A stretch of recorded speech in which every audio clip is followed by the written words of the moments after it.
One human outsmarted the Galactic Council. We're joining the war. The vote was already passing when Maya Ose sat down. She did not know it was a vote. She did not know the room. She had followed a green corridor marker for 11 minutes on 4 hours of sleep looking for the transit debrief on sublevel 9, and she had found instead a chamber the size of a cathedral filled with alien delegates who smelled like copper and cold stone, and something she could not name. Her feet hurt. The nearest chair was open. She sat in it. Nobody looked at her. Humans were furniture to the Galactic Council. Everyone knew that. Her translator earpiece crackled, spat static, and died in her left ear. She tapped it twice. Nothing. She pulled out her notebook, the small black one she carried everywhere, and began writing down what she could observe. It was a habit. Her mother had called it a sickness. Maya called it preparation for a future she did not know yet. The chamber held 22 delegate stations, arranged in a descending arc. Each station carried a delegate species she recognized from her briefing files. The Valhari occupied the central platform, 8 limbs folded into a posture that the diplomatic handbook described as formal neutrality. The Drenhari sat in sealed atmospheric pods. The Sorvathi delegates were present only as projected light shapes, their actual bodies somewhere else entirely. Maya wrote it all down. She had nothing else to do. Then her earpiece crackled back to life. One sentence mid-vote. All in favor of reclassifying Earth as acceptable collateral in the third push. She wrote it in her notebook. Her handwriting was neat and small and very precise. She underlined it twice. Then she sat very still and counted the votes as they came in. 14 in favor, 1 abstention, 1 opposed. The opposed vote came from a small delegate station near the back whose species she did not recognize. They did not speak after casting it. The vote closed. The Valhari delegate announced the motion carried. A dozen side conversations broke out in frequencies her earpiece translated only partially. Words like front line and transit corridor and acceptable loss floated through the chamber like smoke. Maya closed her notebook. She thought about Earth, about Lagos, where her father still ran cargo routes between the outer stations, about her mother's apartment in Birmingham with the window that never closed properly, and the smell of rain that came through it every morning. About 7 billion people who had never been told that 2 civilizations had been tearing each other apart for 2 centuries, and that Earth sat directly between them, small and blue and apparently now reclassifiable. She stood up. Her chair scraped against the floor. 3 delegates looked at her. Most did not. She walked out of the chamber the same way she had come in, calmly, 1 foot, then the other. In the corridor she found a council filing terminal mounted between 2 atmospheric regulators. It was used for session documentation, formal requests, procedural submissions. She had read the conclave charter on the shuttle ride to the station because she read everything always, cover to cover, even the appendices that nobody ever read. She typed a formal objection of standing. The terminal rejected it in 0.4 seconds. Observer species could not file motions. Everyone knew that. Maya opened the conclave charter to Article 7, subsection 3. She had it memorized. An observer species that witnessed a vote directly affecting their sovereign territory was automatically reclassified as an interested party with full procedural standing for the duration of that specific matter. It had been written as a formality, courtesy, the kind of clause you put in a document to make it look fair while knowing it would never be used.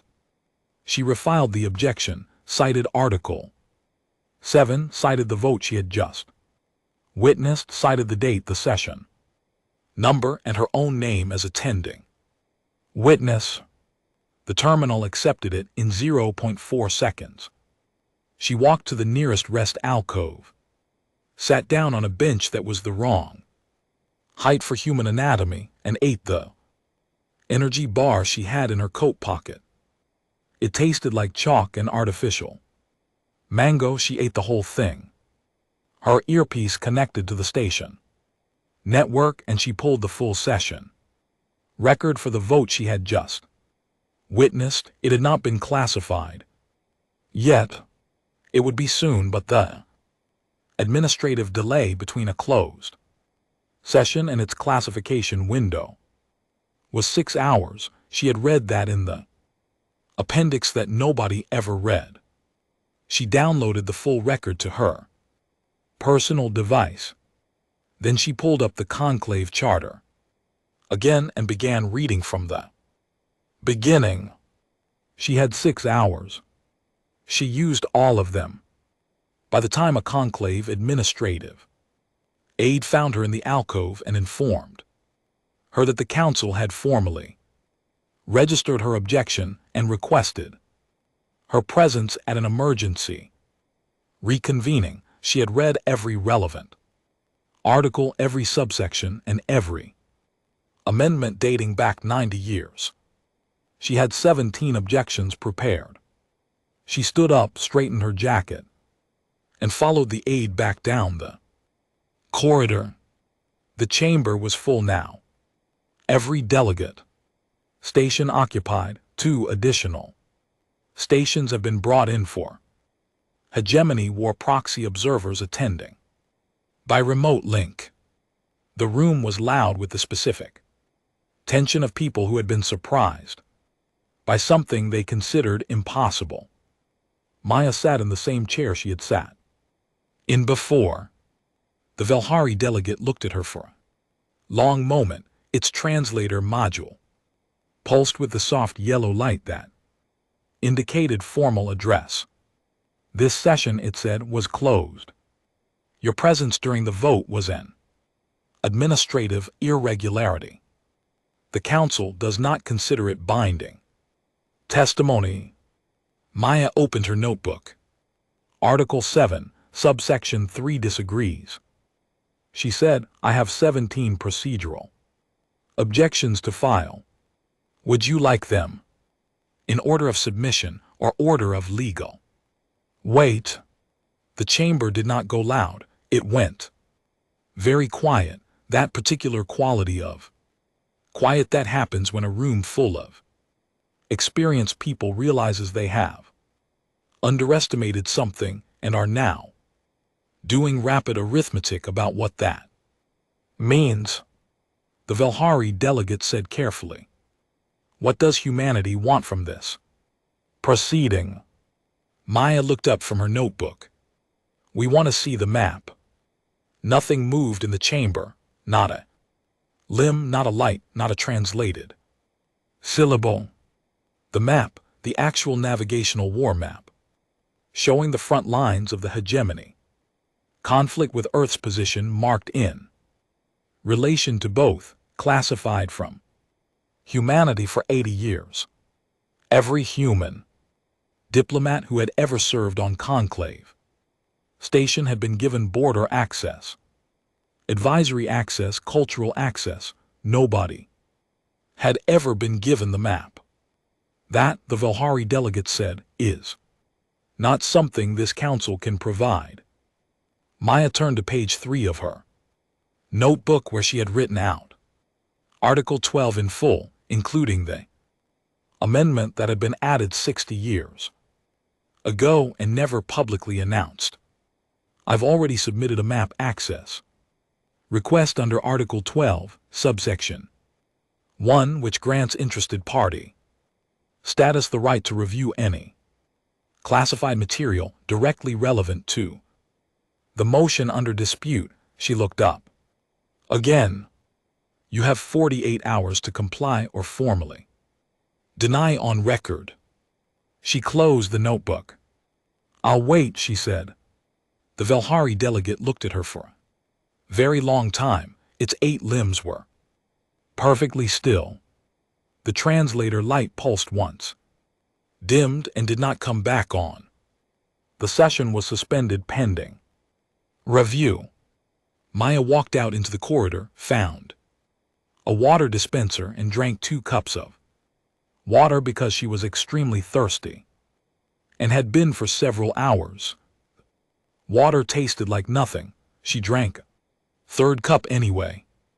Her notebook was in her pocket. 17 objections filed, 1 map requested. She had 48 hours. She intended to spend them reading. The map arrived in 31 hours. Not because the council was cooperative, because the legal exposure of a formal denial on record in a matter already flagged as an active procedural dispute was apparently something their administrative division had spent the remaining 17 hours calculating, and the calculation had not favored denial. Maya received it as a secure file, transfer to her registered interested party account, an account that had not existed 4 days ago. She opened it alone in her assigned quarters on sublevel 4, sitting cross-legged on a bunk that was 2 and 2 short for her. Earth was a blue point in the center of the display, not near the conflict zones, not adjacent to the front lines. Inside them. She looked at it for a long time. The 2 red regions, the conclave hegemonies, occupied corridor, and the Reth sovereignty's advance arc overlapped at their nearest edges like the jaws of something that had not yet closed. Earth sat between the teeth. It had sat there for 80 years. She thought about what that meant. 7 billion people, cargo routes her father ran every month between stations he did not know were inside a war zone. Children born inside a conflict zone that had been classified above their heads.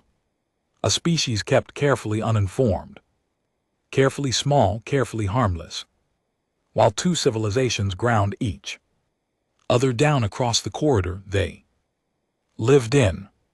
She did not allow herself to sit with that feeling for long. She noted it, filed it somewhere internal, moved on. She called an emergency assembly of the human diplomatic delegation. There were 43 of them on conclave station. Attaches, advisors, 2 full ambassadors, a cultural liaison, and 11 administrative staff who had been filing paperwork in the human diplomatic annex for years without any real sense of what they were doing or why.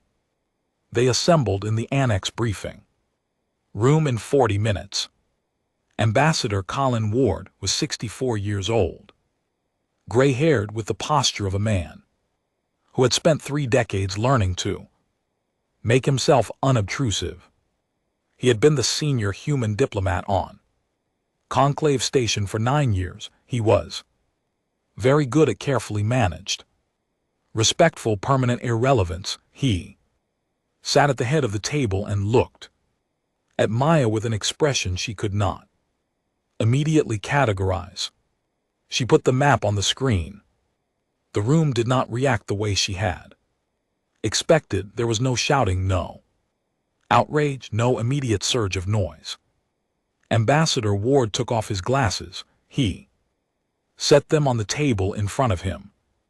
He picked up a pen, looked at it, and set it down next to the glasses. That was all. Around the table, 42 people looked at the screen and did various versions of The same thing went very still, did something small with their hands, breathed in a way that was slightly different from normal breathing. Maya let them look. She had learned a long time ago that the moment right after a revelation belonged to the people receiving it, not the person delivering it. After 3 minutes, the room began to find its voice. The argument split fast and hard. Derek Okafor, the second attaché and the person who had been Maya's supervisor for 2 years, spoke first. His position was clean and direct. Earth had survived 80 years without knowing. Survival was survival. The information was disturbing, but the practical reality was unchanged. Continued non-involvement was the only rational course. Prenair, the cultural liaison, pushed back immediately. Non-involvement was a fiction. They were already involved. They had always been involved. The council had simply not told them. The question was not whether to engage, but how. Evacuation, said one of the administrative staff whose name Maya was embarrassed to admit she did not know. We use the legal standing to negotiate relocation, move critical infrastructure, population centers away from the corridor. That started 3 simultaneous arguments about feasibility, timelines, and what relocation even meant for a planet of 7 billion people. Maya sat at the end of the table and watched. She had not stated her own position. She had shown them the map. She had let the room fill with everything the map produced in people who cared about Earth and were afraid. Ambassador Ward looked at her across the table. You've been very quiet, he said, for someone who started all of this. I have been thinking, she said. About what? About what both sides need. The room settled into something closer to silence. Maya pulled up a second file on the screen, not classified, not a map. A navigational survey, 40 years old, published in a human engineering journal that no alien species had ever bothered to read because no alien species read human engineering journals. The null corridor, she said. She pointed to the region on the map where the 2 red zones almost touched. The gravitational distortion zone, the region that made the space between the 2 warring civilizations functionally impassable for conventional, faster-than-light travel. The region that Earth sat inside. Both sides have been deadlocked for 200 years, in part because neither can transit this corridor reliably, she said. Conventional faster-than-light drives fight the gravitational distortion. The more precise the drive, the worse the problem. Ships get lost. Missions fail. Supply lines collapse. Neither side can push through it without losing too much. She paused. Humans have been navigating it for 40 years. Derek Akefer looked at her. Our drives are not better than theirs. No, Maya said, they are worse. They are inefficient and imprecise, and we built them that way because we were working with components nobody else wanted, on a budget that would make any conclave engineer genuinely emotional. And it turns out that an imprecise drive does not fight gravitational distortion. It stumbles through it the way you can walk across ice by shuffling your feet, when careful steps would send you falling. The room was quiet. Our greatest navigational achievement, she said, was an accident of poverty. She closed the second file. I am going to request a joint session, she said. Both sides, same room. Ambassador Ward picked up his pen again. He did not put it down this time. That has not happened in 200 years, he said. I know, said Maya. The council will refuse. The council, said Maya, has not refused anything I have filed yet. Ward looked at her for a long moment. Then he did something she had not seen him do in 2 years of working 2 desks away from him. He almost smiled. What exactly are you going to offer them? Preener asked. Maya picked up her notebook. A door, she said. The joint session request took 4 days to approve and produced what the conclave administrative staff privately described as the most stressful procedural week in the station's 200-year history. The conclave hegemony's proxy delegation objected on the grounds that sharing a chamber with Wraith representatives constituted implicit legitimacy. The Wraith sovereignty's proxy delegation objected on the grounds that attending any session called by a human, a species they had never formally interacted with, was beneath their diplomatic standing. Maya filed responses to both objections, citing the same article of the conclave charter. She had a different article for every objection. She had read the whole document 4 times now, the appendices twice. On the 5th day, both sides agreed to attend separately through different aids in language that carefully avoided acknowledging the other's agreement. The chamber was configured for maximum capacity, every delegate station filled. The atmospheric systems worked at triple output to accommodate 4 different breathing requirements simultaneously. The lighting shifted in a slow rotation to cover 6 different visual spectra. Maya stood at the center of the speaking floor. The floor was built for beings twice her height. She stood on it. Anyway, she had not asked for a platform. She had 1 page of notes. She did not use them. For 200 years, she said, both of your civilizations have been fighting over a corridor you cannot use. The null corridor sits between your front lines, and neither of you can cross it reliably. You have lost ships there. Mission supply routes, you have fought the same strategic stalemate for generations because the geography does not cooperate with your technology. Nobody interrupted. She had noticed that about alien diplomats, they let you finish. It was one of the things she respected about them. Humanity lives in the null corridor, she said. We navigate it every week. We move cargo through it. We know it the way people know the roads they grew up on. Every distortion point, every reliable path, every place where the physics gets strange, and every way to handle them. She let that settle. We are not offering you our technology. Our technology would not work in your ships. The drives are built into our holes, our navigation culture, our training. You cannot copy it in a useful time frame. She paused.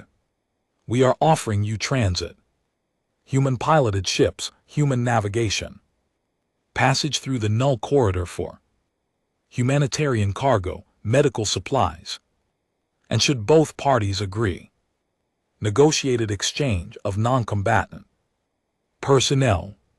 The Wraith proxy's atmospheric pod shifted. A sound came from the hegemony remote link that her earpiece translated as a low tone of formal attention.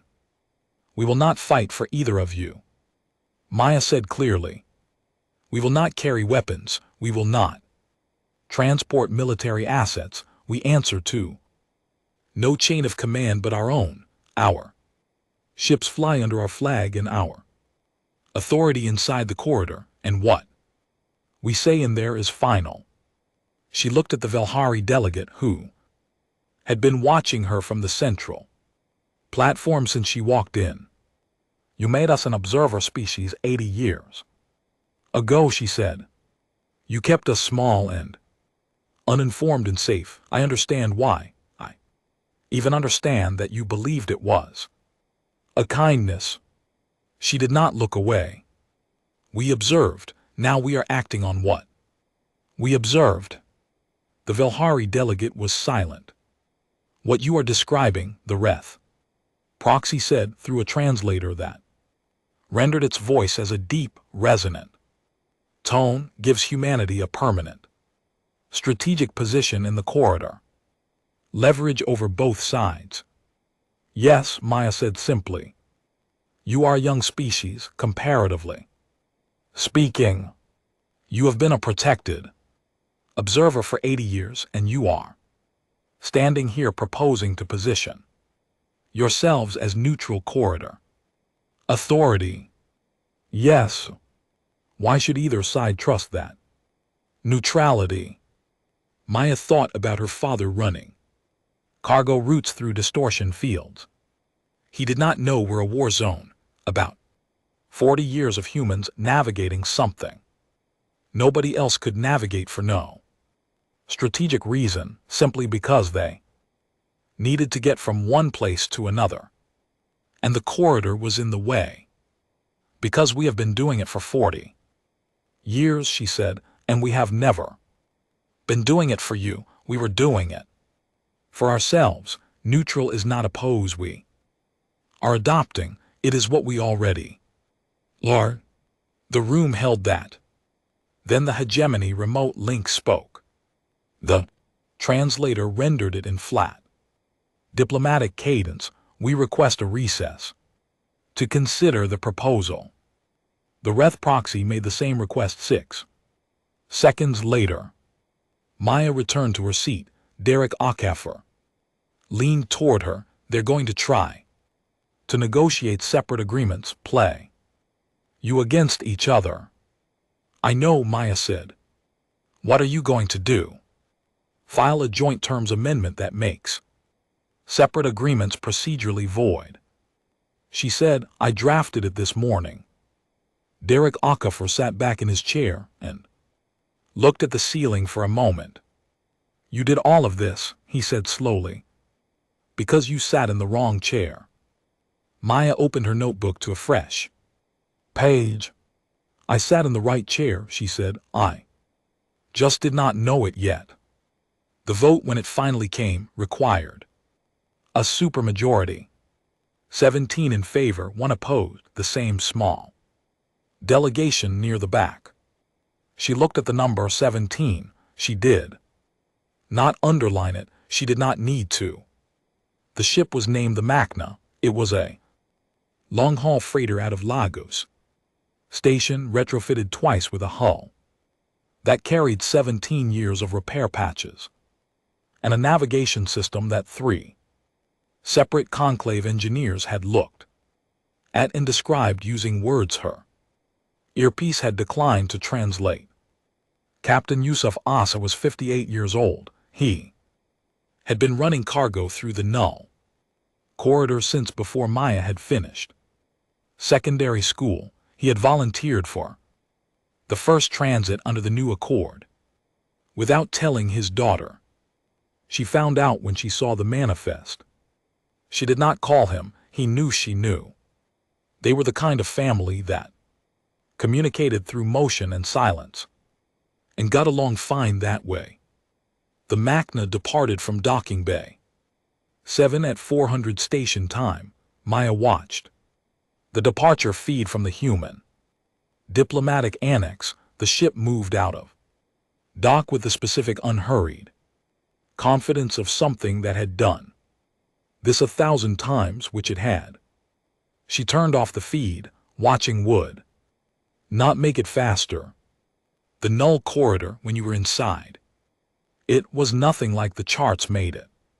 Look, the charts showed distortion fields and gravitational variance and navigational hazard markers in clean, color-coded layers.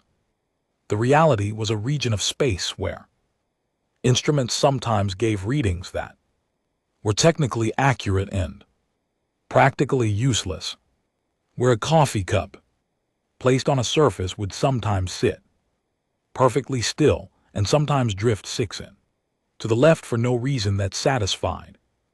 A physics textbook where the stars outside the viewports looked subtly wrong in a way you felt before you understood. The crew of the Magna had grown up with it. Yusuf had trained his navigation team on the specific feel of the corridor, the way the distortion zones telegraphed themselves if you knew what to look for, the 3 reliable paths through and the dozens of unreliable ones that worked anyway if you knew which variables to ignore. They were 4 hours into transit when the Wraith warship appeared on their scopes. Not a humanitarian vessel, not a supply carrier, a military ship running with its full profile visible, sitting across the primary transit path like a question that expected a specific answer. It was a test. Everyone on the bridge understood that immediately. Yusuf looked at the scope. He looked at his co-pilot, a young woman named Bait Arnott, who had been navigating the corridor for 3 years and who did not appear to be alarmed, which was the correct response. He opened a channel to the Wraith vessel. "You are off the approved transit path," he said. He did not raise his voice. There was no need to raise your voice when you were certain. "Inside this corridor, my authority is final under the terms of the conclave accord you agreed to 5 days ago. I am giving you a corrected vector now. You follow it or you find your own way through the distortion at grid 7, which I would not recommend because nobody who has tried that in the last 30 years has come out the other side intact." He transmitted the vector. A long silence, the kind of silence that has weight. Then the Wrath warship moved, slowly, with the specific deliberateness of something that wanted it noted that the movement was a choice. It took the corrected vector. Bait Arnott made a small sound that was not quite a laugh.